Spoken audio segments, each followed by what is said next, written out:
Good morning, students. Today in this session we are going to learn about oxidation and reduction.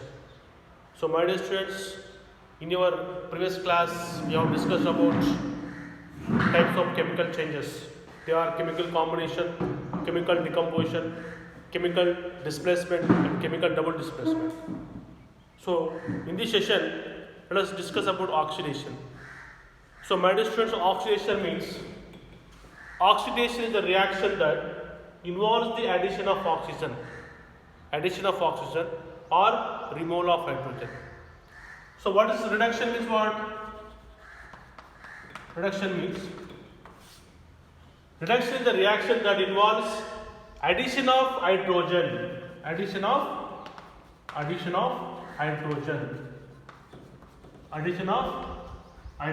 or removal of oxygen.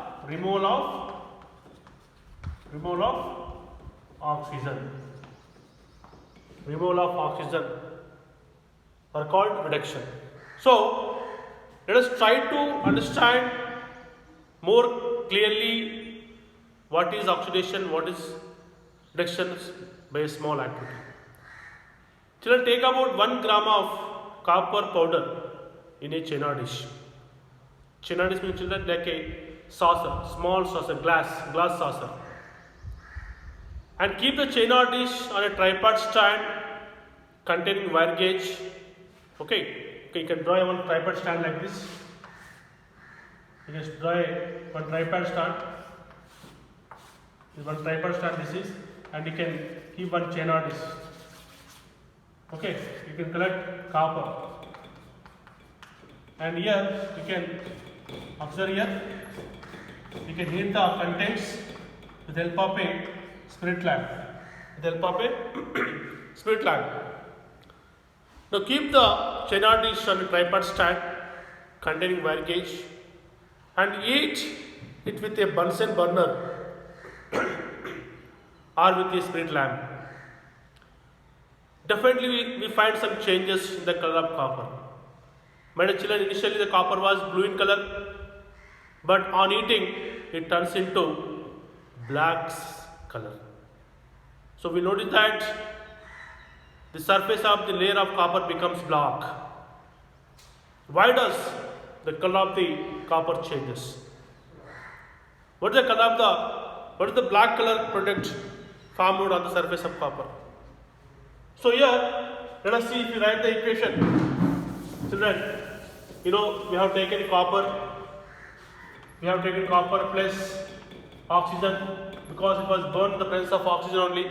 So 2CuO. 2CuO is a black colored substance, black colored copper oxide. Copper oxide is formed. Here we are adding oxygen. Oxygen is added. Copper reacts with oxygen. When it was burned, reacts with oxygen and forms copper oxide. That is a black colored copper oxide. So here on heating, you can write on heating. Here oxygen is added. So it is called as oxidation reaction. Now here copper combines with oxygen to form copper oxide. Here oxygen is gained and the process is called oxidation.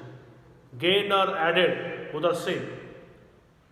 Okay, so here copper combines with oxygen to form copper oxide. Here oxygen is gained and the process called as oxidation.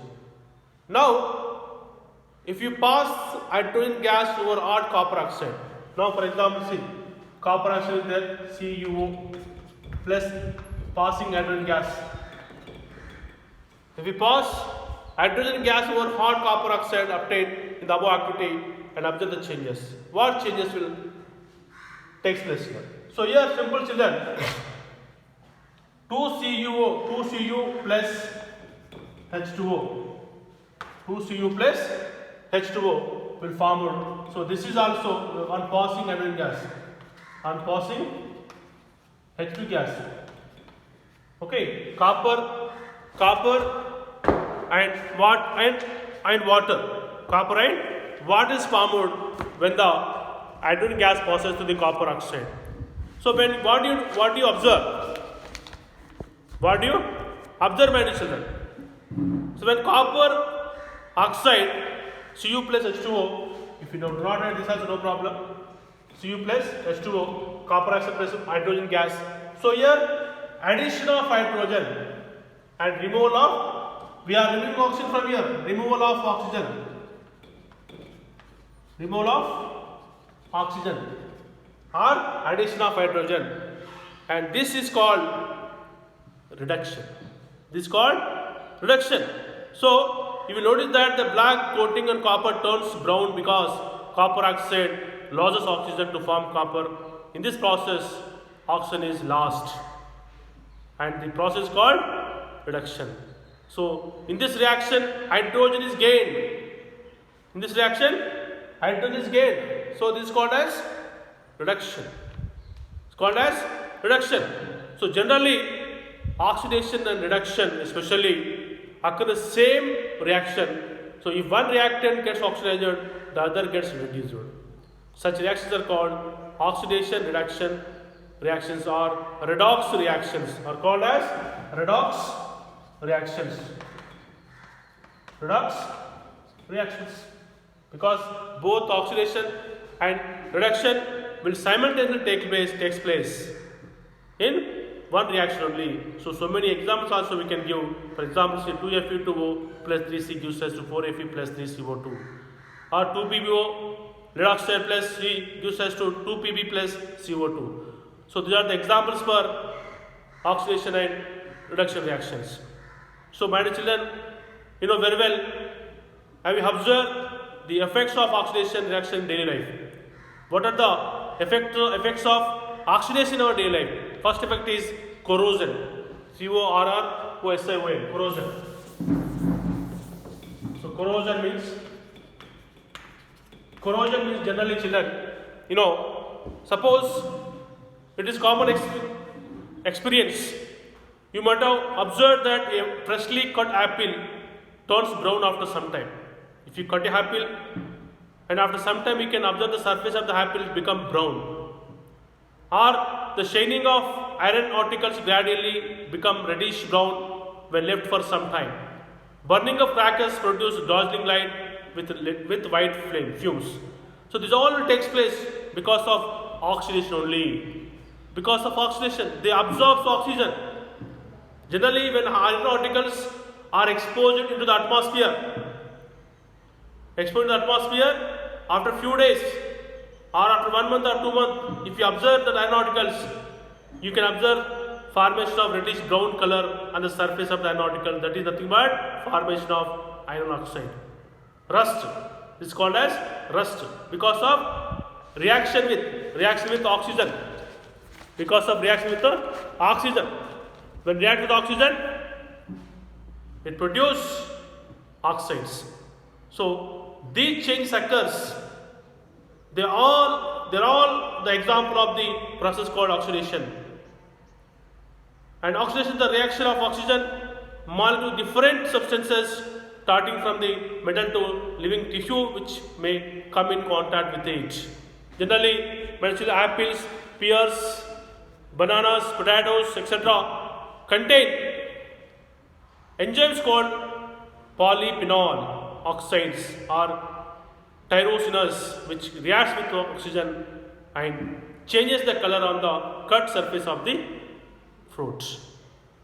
The browning of iron when left for some time in moist air is a process common known as rusting of iron. And this process is basically oxidation reaction which requires both oxygen and water. Rusting does not occur in oxygen-free water or dry air. So for rusting, it requires both oxygen as well as water. So burning of crackers is also oxidation process.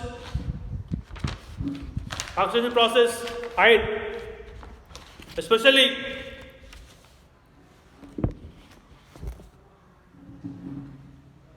burning of crackers is also oxidation process of variety of chemicals like magnesium and sulfur. And you know children, and we notice that color coating on copper particles. Color coating on copper particles. When some metals are exposed to moisture, etc., acids, etc., they tarnish due to the formation of respective metal oxide on their surface. This process called corrosion. So corrosion is what? When some metals are exposed to moisture, acids, etc., they tarnish due to the formation of respective metal oxide on the surface, and this process called corrosion. So my dear children, you know very well copper. When copper particles are exposed in the atmosphere, they produce copper oxide because they turns different color, 2Cu plus O2, 2CO. So corrosion causes damage to car bodies, bridges, iron railings, ships, etc., and to all other objects that are made of metals. Especially corrosion of iron is a serious problem. Okay, corrosion can be prevented or at least minimized by shielding the metal surface from oxygen and moisture. Moisture, it can be prevented by painting, oiling, greasing, galvanizing, chrome plating, or making alloys. Galvanizing is a method of protecting iron from rusting by coating them with a layer of zinc. Okay, so alloying is also a very good method in improving properties of metal. Generally, poor form of iron is a very soft and stretches easily when hot. Iron is mixed with carbon, nickel, and chromium to get an alloy stainless steel. The stainless steel is hard and does not rust. So a metallic substance made by mixing and fusing two or more metals or a metal and non-metal to obtain desirable qualities such as hardness, lightness, and strength is known as alloy. So for example, brass, bronze, and steel, these are the example for alloys which are made by mixing of two or more metals together. Two or more different metals together to give a good strength and durable metals, that is called alloy. Okay children, thank you and have a nice day.